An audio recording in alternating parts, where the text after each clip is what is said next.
Сәлеметсіздер ме, құрметті мұғалімдер? Бүгін бөлім бойынша жиынтық бағалау және 90-дық жиынтық бағалаудың сараптамасының ең оңай тәсілін үйренетін боласыздар. Ендеше кеттік, журналды ашамыз. Журналдың ішінде өзімізге керекті пәнді таңдап аламыз. Мысалы, мен математиканы таңдап алайын. Ашылады, жамал күтеміз сабырлықпен. Енді осының ішінде мына шетте Excel форматты көріп тұрсыздар, шеттегі Excel форматты бар белгіні басып жібересіздер. Сол кезде ол төменге Excel болып сақталады. Міне төменде көріп тұрсыздар ғой. Осыны ашамыз.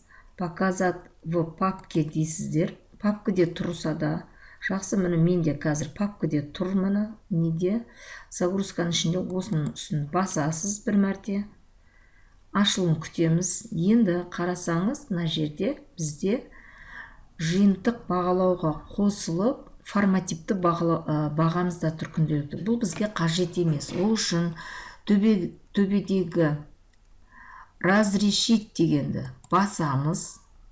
Рұқсат алып аламыз, істеу үшін. Енді жоғарыдағы міне сары белгісін көріп тұрмыз ғой. Осы сары белгі бойынша белгінің үстін бір басасыз. Сонымен бұлай абайлап жылжытамыз. Себебі анау жүріп кетеді екен.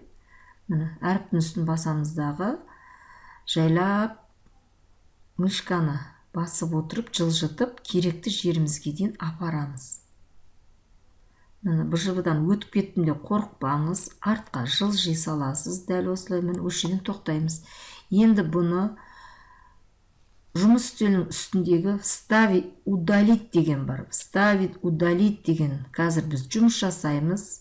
Міне соның ішінде удалить дегенді басып жібереміз. Міне удалить етілді. Өзімізге ыңғайлы болды. Енді бұл жердегі оқушылардың бәрі кетіп қалған оқушыларыңыз бар ғой, соның бәрі де тұрады. Біз жылдың басына жазылған екен. Оны бірінші реттеп аламыз. Мысалы, мынау Әбіл Мансұр деген оқушы кетті, үстін басамыз. Осындай көк шығады. Көк шыққаннан кейін жоғарыдағы удалить басып жіберсеңіз, бұл оқушы кетеді де қалады. Міне, тазарады. Міне. Осылай бірінші оқушыларды реттеп шыққаннан кейін жоғарыда цифрларына назар салыңыздар, олар да өзгеріп кетеді. Оны осылай тартып отырып делетте, компьютеріңіздегі делеттен бассаңыз өшеді. Енді бір деп барып бәрін номерін реттеп қойып шығайық. Міне менде 30 оқушының бәрі шықты түгел. Ары қарап жұмысты жалғастырамыз. Бірінші БЖВ-ның арасында бізге графа керек. Процент шығару үшін. Ол үшін бірінші БЖВ Д белгісінде тұр ғой, Д-ның үстіне емес, келесісі Е деген жазуды басасыздағы мына жерден вставить етесіз. Міне графа вставить етілді. Екінші БЖВ-ны істеу үшін де дәл солай. Тура сол БЖВ-ның үстіне емес, келесі графаны басасыздағы вставить етіңіз. Келесі графа вставить етілді. Міне екеуінің арасында графа түсті. Мына керек жоқ нәрсе болса, 490 керек емес қой. Оны удалить ете салыңыз. Ал енді ары қарап біз процент шығарамыз. Сол үшін максималды балл деген үстіне тілді ағылшын тіліне қоясыздағы процент басып шығасыз. Өйткені бізге процент шығаруымыз қажет. Дәл осылай процент шығарамыз. 9 екен. Енді осыны қалай процентін шығарамыз? Әбдіманаптан бастайық. Міне соны дәл тұсына барамызда тең белгісін басыңыздар. Тең белгісін басқаннан кейін сол оқушының үстіндегі балды басыңыз. Дәл осындай цифр шығады. Цифрдан кейін бөлу, яғни қиғаш сызықша деп түсіндірсем де болады сіздерге. Бөлуді басамыз. Қанша балға бөлеміз осыны? Максималды 9 ба? 9 дейсіз да, 9-ын процент басасыз. Міне, енді интерді басасыз. Міне процент шықты.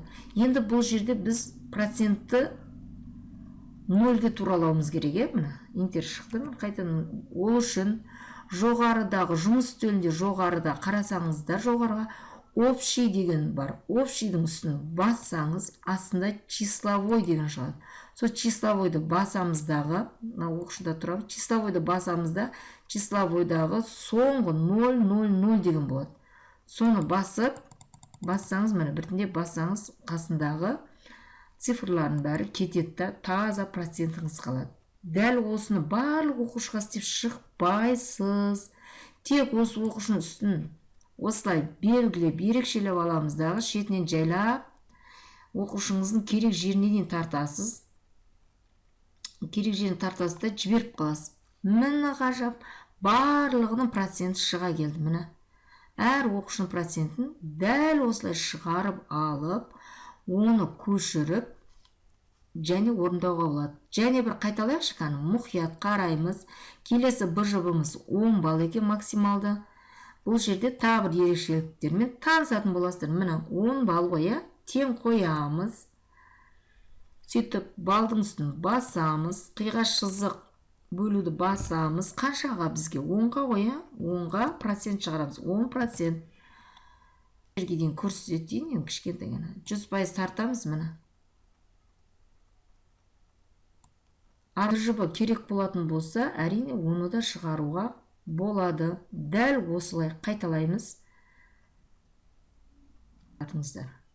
Жіберіп қаласыз, процент шықты. Неге мынандай процент шығып кетті деп атсыздар, иә, өйткені негізі мүмкіндік болса 100 емес, 100-ден кейінгі оқушыларыңызды алсаңыздар болады. Тура, мысалы, 15 жинаса, 15 жинаған бала емес, одан кейін 7 жинаған баламен. Өйткені мына жерін бәрін 0 деуіміз керек қазір. Әр қайсысын былай общийға бір числовойға барып, соң өшіріп отырасыз да. Сондықтан сіздерге ең оңай жолы 100% болмай тұрған оқушыдан бастап жіберсеңіз, әртүрлі ғой. Бұндай болып қалса қорқып кетпеңіз, ойба, қайт не істеймін деп. Жаңағы жолды біртінде қайталай саласыз. Ешқандай қиындығы жоқ. Міне сіздер осылай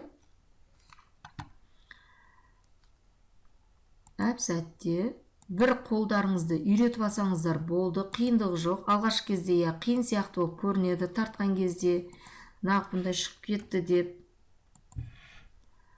Оқушы тартқан кезде орындар ауысып кетіп жатады.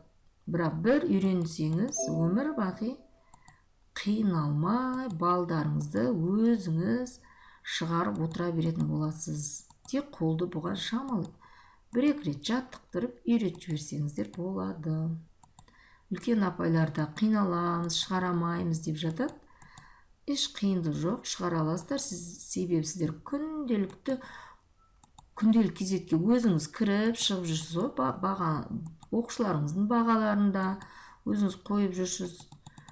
Бұған да шамалы мән беріп, қолыңызды бір-екі рет жаттықтырсаңыз болды. Ал бұрыннан компьютерде жұмыс жасап жүрген адамдар үшін бұл бір сәттік жұмыс қана.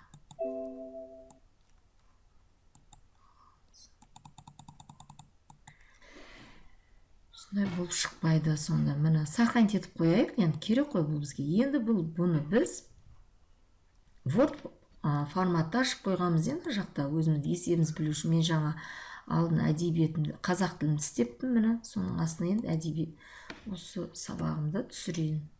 Қалай түсіреміз? Барамыз Excelге, жоғары жағын жазып, бұны да көшіріп алғанның зияны жоқ, себебі шатаспайсыз. Бүгін мен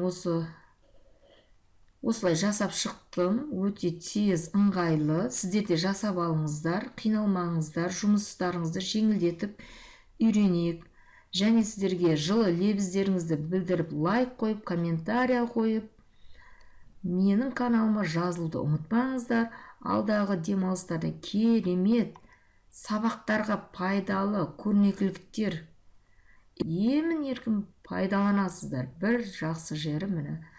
Балдарыңыз шуламайды, балдар қазір көрген нәрсені, қимыл іс-әрекетті, естігенді тез қабылдайды. Мен де өзім алдында өткен сабақтарымда көбейту кестелерін қойдым, сол кезде мен сол нәрсені өте көп байқадым. Сіздер де сондай нәтижені ала аласыздар оқушылардан.